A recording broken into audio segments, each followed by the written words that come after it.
Moi, je Vital Kamerhe, un avocat, un français, en France, un français, à Senga qui de façon que non, il faut aya participer na collectif d'avocats au bazo samba na dossier, il y a 100 jours, na volé maison préfabriquée. Mais que non, il n'est pas en ordre et puis à quoi si ba critère mais ça le coûta. Na mboka na biso esenga kanini. Soki ozolinga osamba ozali congolais te, oza avocat, ozolinga osamba en principe il faut accompagner nanu na ba avocat ya mboka wana et puis vous plaider ensemble na bango.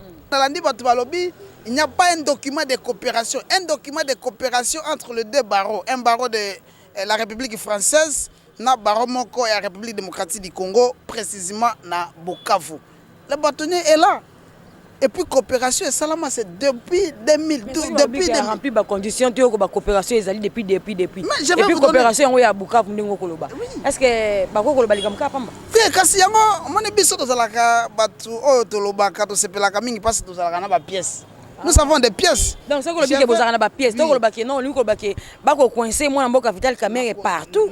Sabino bien, na Sabino document wana pour que bon mon yango qu'il y a coopération bel et bien entre les barreaux de Bukavu et les barreaux de France. Les caractères politiques du dossier de VK et ça qu'on l'a partout. Bonjour moi na ba manœuvre dilatoire bazo ko sanakata dossier peuple congolais mutunyon son na mutasala droite. Il a compris que non, le dossier de VK c'est un dossier politique. La Cour de cassation, qu'est-ce qu'il y a eu? Oui, nous sommes des procéduriers. Procédure est que non, tant que vous ça et l'autre Songolo demande Songolo, il faut que nous na souka. On avait introduit la demande de la liberté provisoire parce que selon l'article. La liberté provisoire, beaucoup senga souti le loka rabo senga. Mutu ba condamné à 20 ans senga liberté provisoire. Sokoligi otala bien tant article 100. Article 103, 102, 104, au Tangi, il y a code de procédure pénale. Au moins, que non, toute personne au jugement naïe, ils allaient rendre dans le premier degré, ils allaient la possibilité, il y a introduit des demandes de la liberté provisoire dans l'instance. Tout ça, déjà, ils vont soulever des éléments. Vital Kamerhe, c'est un directeur de cabinet. À la une, à la page, ou bien pour liberté provisoire, moi, Vital Kamerhe, c'est un directeur de cabinet jusqu'à ce jour. Est-ce que vous avez que les lots tout les Congolais au bazali bande za bakinois awa ba yebi que Vital Kamerhe c'est un traître ah tout ba ko bona sous Vital Kamerhe ye wana ko recevoir bande kwa INC FCC awa boko lo bakyo coalition na bino na UDPS e ko yoka na nungu bokutika leka lokola emballage kati yesi pour là na FCC ako kinaka bagwena ko tala kai boko cacher nini na kati wana lelo awa Vital Kamerhe ko emba FCC tant bako tele poisson bokolo banane bata UDPS tozali ko remercier batu banso oyo bazo ya ko rendre biso visite omoni ezana bisika oyo batu bayaka esengaka te bapesa invitation esengaka te babenga yo batango banani bato basali bino mabe nous sommes congolais na matanga mutu po otala mutu na matanga zelaka te il faut bapesa invitation ata mutu abomela ko mwana tu o asal soka yena matanga okoyebisa ke yo sala nga mabe zonga.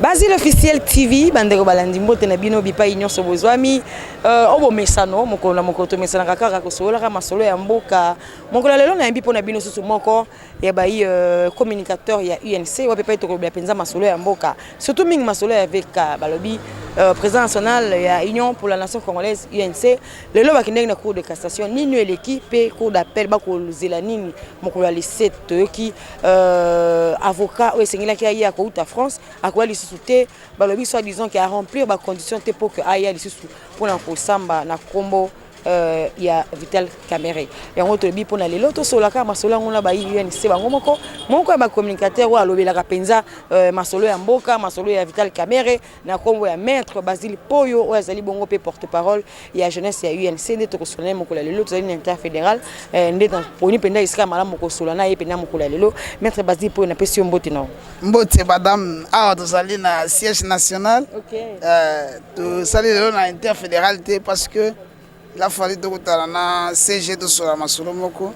Alors comme nous sommes des habitués à micro, et nous devons toujours parler pour plaider cause nabiso et puis informer les peuples congolais na bana banso o ya union pour la nation congolaise. Alors maître Basile Poyo en même temps communicateur, en même temps porte-parole à UNC, en même temps maître Lissus P avocat. Ko talisa biso expliquer biso qu'est-ce qui se passe. Lelo oyo toyeka ki toyebaki que avocat ya mwana mboka Vital Kamerhe ko uta France ko hiya avocat français mais to kamu balobi a rempli ba condition te awe ko ya lisusu awa te pona ko plaider to pe pona ko kota likambo ya mwana mboka Vital Kamerhe et ni ko lobani to ko yebisa bino to ko rappeler peuple congolais na bato banso bazolanda biso caractère politique ya dossier ya mwana mboka Vital Kamerhe to yebisaka bino to lobi le dossier de VK c'est un dossier ezali mingi politique bato bandimaka biso te.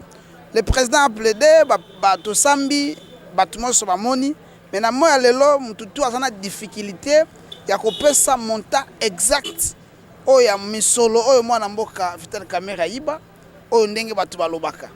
Veka za innocent, bino moko bozomona ba caractère politique oyo ezali na kati ya dossier. Yango tozo continuer ko dénoncer makambo maso.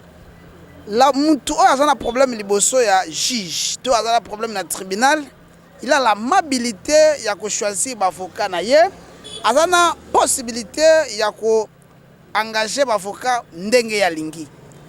Mwana mboka Vital Kamerhe azana avocat na ye, azana français, azana France, azana français, asengaki de façon que non il faut aya ko participer na collectif avocat au bazo samba na dossier ya 100 jours na volet maison préfabriquée. Mais il n'est pas en ordre et puis à kokisi ba critères mais ça le kuta na mboka na biso esengaka nini soki ozolinga osamba ozali congolais te oza avocat ozolinga osamba en principe il faut la accompagner nanu na ba avocat ya mboka wana et puis vous plaider ensemble na bango deux vous devez être inscrit ou qu'on a coopération na baro moko ya mboka na biso. Pour votre information, l'avocat Pierre Olivier le bâtonnier azali en coopération na baro ya Bukavu. C'est depuis 2014. Oyo basalaki coopération parce que dans l'andi batu balobi il n'y a pas un document de coopération, entre les deux barreaux, un barreau de la République française na baromoko ya République démocratique du Congo, précisément na Bukavu. Le bâtonnier est là. Et puis coopération et salama c'est depuis 2012 depuis il a rempli ba condition tu ko ba coopération ezali depuis et puis coopération on ya Bukavu ndingo koloba. Est-ce que ba ko koloba likamka pamba? Te kasi yango moni biso to zalaka batu o to lobaka to sepelaka mingi parce to zalaka na ba pièces.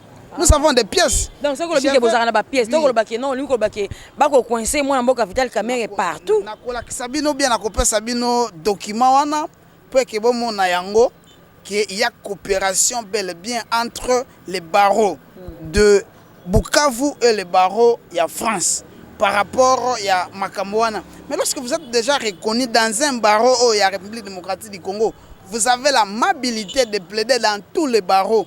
Un avocat n'a pas de limite pour plaider sur la RDC. Tu es le barreau de Bandundu, tu es le barreau de Matadi, tu es le barreau de Kananga, de Lubumbashi, de Kinshasa, Mateteto, Gombe. Tu peux plaider partout parce que ezali na caractère moko esinga arrivé tout ça là. Mais tant que bolobi que non. Kambala moko ezali ko na mettre Basile Ozao. Oza ya barreau ya Kinshasa Gombe. Po ke na sana barreau ya Kinshasa Gombe, na sana barreau ya Bandundu. Mais minute oyo j'ai choisi, j'ai opté na na barreau ya Kwilu. Mais c'est que lingo qui n'est pas appelé na Isiro. Je vais le plaider, je suis au Congo. Je dois plaider. Ah bon? Oui, je dois plaider. Ceux qui balingi batala, réellement je suis avocat. Bah côté na site na biso ya avocat. Mais c'est par rapport à quoi le lobby qui a rempli les conditions? Qu'est-ce qu'il y a eu? Ce sont des faux fuyants.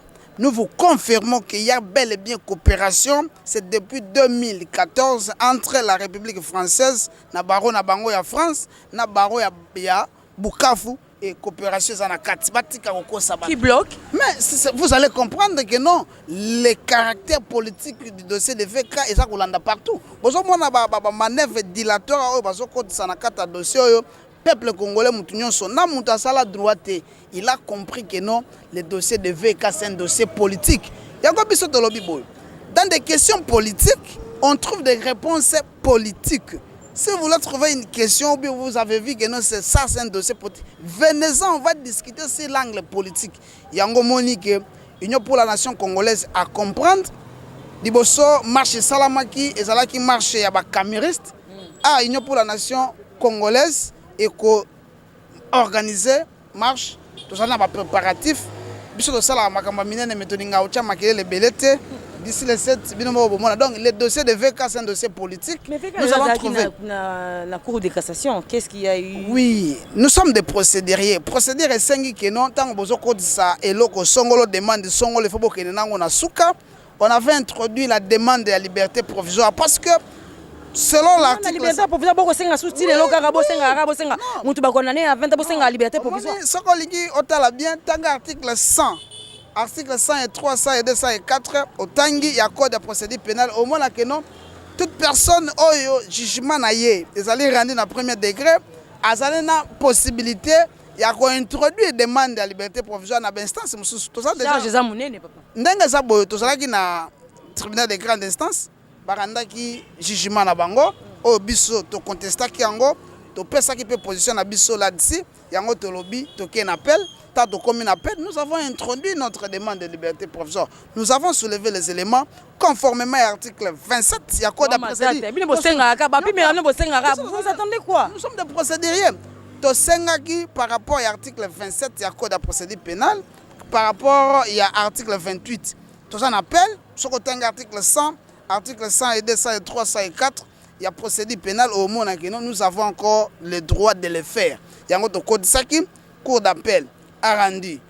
Nous a rendu un arrêt refusant pour la reprise de liberté provisoire, mais nous avons soulevé des éléments. Vital Kamere, c'est un directeur de cabinet. À la une, à la page ou bien pour liberté provisoire, moi, Vital Kamere, c'est un directeur de cabinet jusqu'à ce jour. On a jamais cour de cassation. Directeur de cabinet, chef de l'État. Il a une fonction na mboka na biso. Donc si on l'octroyait la liberté provisoire, sa fuite n'est pas à craindre. De deux, il est dans des positions où il est dans des endroits où il est confortable. Alors la santé est malam mingité. Alors il y a un autre sengi que pas pesa liberté provisoire. Comme toujours samba abanda koye un homme libre azoya ko samba azozonga na ndaku na ye. C'est un droit. Comme le juge d'appel nous a pas répondu. Mais condamnation provisoire, non? C'était une décision que nous avons qualifiée d'une décision politique. Comment les juges étaient tellement sévères? N'a papa moko azali 61 ans, un papa qui a 14 enfants, un papa qui a assumé plus. Et puis, c'est toute sa première fois il y a eu comparaître devant les juges. Depuis à Bota 61 ans, ça pas beaucoup Mibeko. C'est kasi Mibeko Kongo bola c'est biso détournement. A détourner nini? Parce que quand Jamal a son dit Melabiso que c'est lui qui a reçu l'argent. On a reçu l'argent, ça pas détournement intellectuel. Le détournement est matériel. Le détournement est physique. Il faut pas la sabiso misolo. Il faut pas la sabiso compte. Oh ezala ki loger mbongo ya ibaki. Il faut pas la sabiso bordero. Il faut pas la sabiso ata papier. Maître Basile Poyo, est-ce que vous avez pas que lelo bakino tout ba congolais au bazali bande za bakino awa ba yebi que Vital Kamerhe c'est un traître. Ah tout ba ko bona sous Vital Kamerhe ye wana ko recevoir ba bande kwa INC FCC awa bokolo ba coalition na bino na UDPS e ko yoka na nungu bokutika leka lokola emballage 4 ici pour là na FCC ako kinara ba wena ko tala kai boko cacher nini na kati wana lelo awa Vital Kamerhe ko emba FCC tant ba ko tele poisson bokolo banane bata UDPS tozali ko remercier bato banso oyo bazoya ko rendre biso visite omoni ezana bisika oyo bato bayaka esengaka te bapesa invitation esengaka te babenga yo bato ngo banani bato basali bino mabe nous sommes congolais na matanga mutu po otala mutu na matanga zelaka te il faut bapesa invitation ata mutu bomelo ke mwana tu asal soka yena matanga okoyebisa ke yo sala nga mabe zonga. Il y a des endroits où on ne peut pas donner quelqu'un l'invitation. Vitel caméra dans un moment moko o ezali tellement malamute et puis les gens de bonne foi bazo rendre visite. Nous les bonne foi de basaki ki abakanga e mettre bazi mamni ozolo. Il faut voir d'abord la question na angle tozali. Na minute oyo batu banso bazo ya rendre visite tozali ko remercier bango parce que baye ko compatir na biso tozali na moment moko malamute. C'est que vous remercier bango pene bakangi bino na makala. Non mais kokangana biso boyebi ke kokangana biso zali injuste et respectable. Mais ça ministre de justice. Tolobi. Ça doit le oui, mais dans le moment oyo vous avez tous compris que non, les dossiers étaient purement politiques et les dossiers étaient place tel batu songolo bandai ko landela yango pour que ba tirer ba ficelle. Mais au stade où nous sommes, mais tout le monde a conclu. Mais biso de lobby, nous sommes des pacificateurs. Vital Kamerhe n'a jamais eu de problème au Congo. Il n'a jamais eu de problème avec quelqu'un. Vital Kamerhe n'a jamais eu de problème. Bino kuna l'interfédération ba bengani bino kuna siège très polele. Ah, vous avez soulevé question interfédération. Nous vous informons que non, bande biso na carte interfédérale tout ça qui ba locataire et la personne oya bandaki oyo biso to bandaki ko futele pa na ye, il a refusé catégoriquement que non to pesa yeso sumbongo te. Asa suna posa ki to zala wana te engagement ndaku na ye. Nous avons accepté yango to bimi. Mais nous sommes toujours locataires na place mususu pe ya sika pe kaka na enseignement. Parce que il faut quand même que ndoko tunaye. Il faut que ndoko tunaye pourquoi andimi biso to longwa wana parce que on paye. To banda ko futa place wana. To fanda ki pamba te ezaki pe ya biso te. Parce que il y a des gens bakangaki ba monsolonyo sur compte bloqué ba compte Vital Kamerhe boko ko suko futa te. INC zali parti monene mingi. To zali quand même na 8 ministres. To zali na ba DG. Tous les conseillers et puis tous les avocats, tous les terminés. Ceux qui doivent code ça $1, tu as besoin de faire CHT. Alors mon colo tu vas faire 1500 les mois, $1500 les mois. Alors mon colo siège, mon colo ndaku a boy to renouveler contrat, a boy to pesa yemi solo, alors bito tikela ndaku na ye, to tikeli ndaku na ye. Parce que batu balobaki balobi pe belé, Vital Kamerhe nda somba Kinshasa mobimba. Mais nous sommes des locataires. Nous sommes des locataires, c'est pour la consommation publique. Tout ça, c'est un enseignement, mais tout ça, c'est un locataire. Tout ça, l'enseignement, c'est un locataire. Oui, tout ça, les ministres, les DG, sont partis.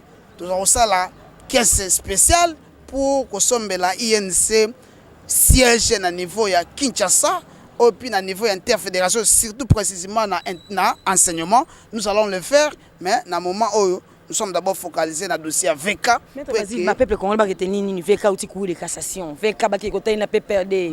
Nani avocat français à Boyakoya finalement. Qu'est-ce qu'il y a? Mettre Bazi pour expliquer bisonant comment qui est peine à restructurer. Oui, les autres sont là qui n'a cours d'appel et tous là qui n'a cours de cassation par rapport à la demande de liberté provisoire. Autre côté ça qui cours d'appel et répondant qui biso favorablement, nous avons estimé que non, il n'avait pas motivé son jugement, son arrêt par rapport à refus à liberté provisoire. Il y a une cassation. Pour que nous que tout ça d'accord, il y a un moni que non, le directeur de cabinet, il y a le président de la République, il y a qui la cour de cassation.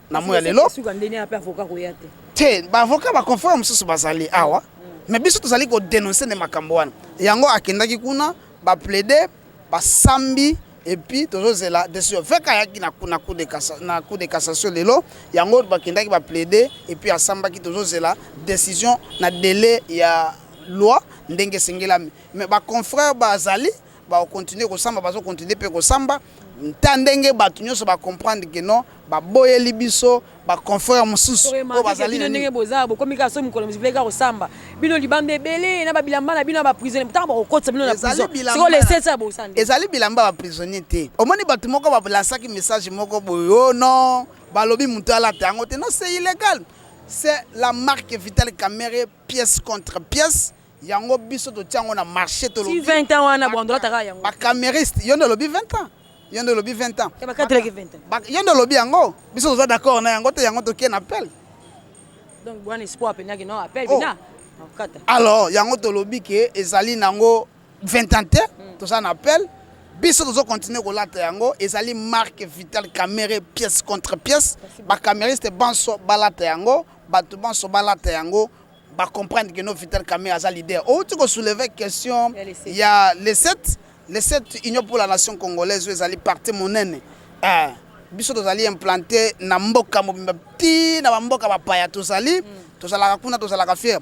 Na ko remercier ba policier o ba sala ki encadrement na marche na biso ya ba camériste. Ba féliciter qui peut biso ba lobi nous étions devant les militants disciplinés, polis. Je ne suis pas ici pour faire les porte-parole à Batumsosu. Police à lobby, caméristes va marcher qui mukoloana, bazala qui poli et puis respectueux. Te remercier bango parce que tous qui en communion na bango. Les 7 peut être en communion na bango, puis tous la kabato te respecter kanine. Mais batu va constater le comment que lelo va voir vient comme en prison. Mais parce que Vital Kamerhe c'est un leader. N'est-ce pas que Vital Kamerhe c'est un leader reconnu. En RDC, en Afrique, même au monde, partout on parle de lui, il est reconnu dans ticket, pacificateur, il est là. Et sa sagesse là, il faut te protéger. En gros, c'est un monument. Vital Kamerhe c'est un monument, il faut te protéger. Bisika wasana bolo que ça bisika wanate, il faut pas bimisaye. Ah osala musala ya mboka, ah osala pe musala malam. To sengi ya kitima na ye. Et puis to sengi na juge y'appelle allo ba droit ndenge sengelami mwana mboka Vital Kamerhe abimali banda parce que basana posa na bino mo bo constater que non lelo kune comme le la primature na makala va et vient donc pouvoir rien na makala to ndenge to comme na c'est un leader il faut c'est un leader na ko sili sa te mission na ngai sans ko citer bande ko na biso mi balé o bazali na makala na fédéral na biso ya Gombe Masaro. Il est là-bas, bino moko boyebi ke asa na situation moko ya malamu te tozali ko sepela pete lelo yo na ba façon azaleli dossier na yepe za clarté ninte tolobi malamu déjà malamu te babi misela biso ye na notre coordonnateur Papi Joseph Okata il est aussi là-bas le dossier zali vraiment te batika bango bazonga ba kosala musala to sengi na ba camériste banso bazala ozake bana nyonso yeni se bazala ozage de façon que notre sa musala kitoko ndenge sengelami rendez-vous et pesameli les 7 biso to kozala wana pour démontrer au monde entier que non l'Union pour la nation congolaise c'est un parti de cadres, c'est un parti de masse, c'est un parti des intellos, c'est un parti organisé, c'est un parti qui répond à tout moment ce qui va te passer. Toi tu ndimi ko soutenir mokonza mboka, to soutenir batu banso, to zali wana pona kosala musala. Vital Kamerhe,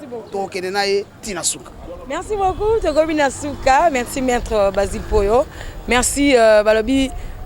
Maître Nassima caméra pesaka kuna po bikombo soki kimi fo kotanga iso tangite maître ba obetanga pa maître bravo merci maître bravo babitala rara ceinture Vital Kamerhe merci maître bravo merci na bande ko tu bazoki ba kupenda ko landa biso merci mona mboka bi c'était trésor na peso mbote na yo ndeko Madilu ndeko Douglas Tulenge merci babi la grande caméra woman on t'a filmé les morts ya mkola lelo babengi Joseline Moussa ou mona muluba.